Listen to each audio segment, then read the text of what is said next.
سلیمان علیہ السلام نے فوج کو حکم دے دیا کہ اس مہم پر جانا ہے۔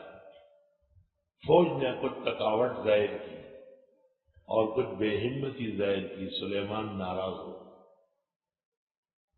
اور فرمایا میں آج رات کو اپنی بہت ساری بیویوں سے ملاقات کر لوں گا اور ان سے بہترین بچے پیدا ہو جائیں گے، انہیں پرورش دے کر 15-16 سال بعد ان کو جہاد پر بھیجوں گا۔ چلو تمہاری کوئی ضرورت نہیں، فوجی کمانڈروں کو کہا۔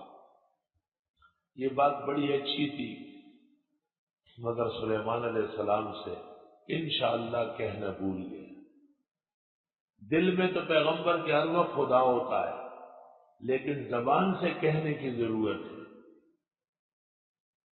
حضرت نے تمام بیویوں سے مجامعت کی، ایک بھی حاملہ نہیں ہوئی۔ ایک ہوئی تو اس سے بھی ناتمام لوتڑا پیدا ہوا، دایا لے کر کے آئی کہ یہ بچہ پیدا ہوا ہے لوتڑا۔ سلیمان سمجھ گئے اللہ کی طرف سے گرفت ہوئی، انشاءاللہ نہ کہنے کی۔ انشاءاللہ کہنا نہ فرض ہے نہ واجب نہ سنت موقع، صرف سنت مستحبہ ہے، لیکن اس کی وجہ سے ایک پیغمبر کا مہم رہ گیا۔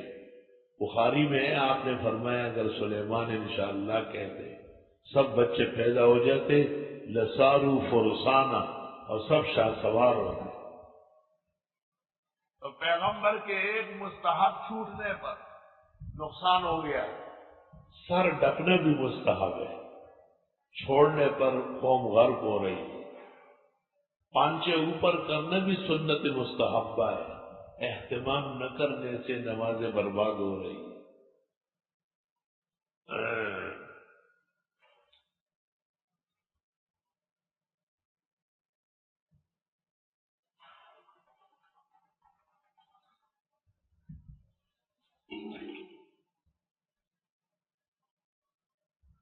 وَلَقَدْ فَتَنَّا سُلَيْمَانَ، اور ہم نے آزمائش میں ڈالا حضرت سلیمان کو، وَأَلْقَيْنَا عَلَىٰ كُرْسِيِّهِ جَسَدًا، اور ڈال دیا ان کی کرسی پر لوتڑا، ثُمَّ أَنَابَ، پھر حضرت سلیمان اللہ سے معافی مانگنے لگے۔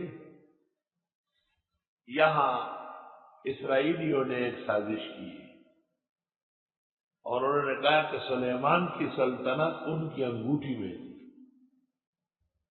ایک دن سلیمان غسل خانے میں نہا رہے تھے اور واسکٹ پختون کی طرح جو ہے نا وہ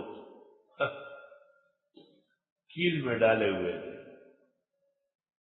اور ایک جن آیا، اس نے واسکٹ اٹھایا، انگوٹھی پھینک لی، وہ سلیمان ہو گیا۔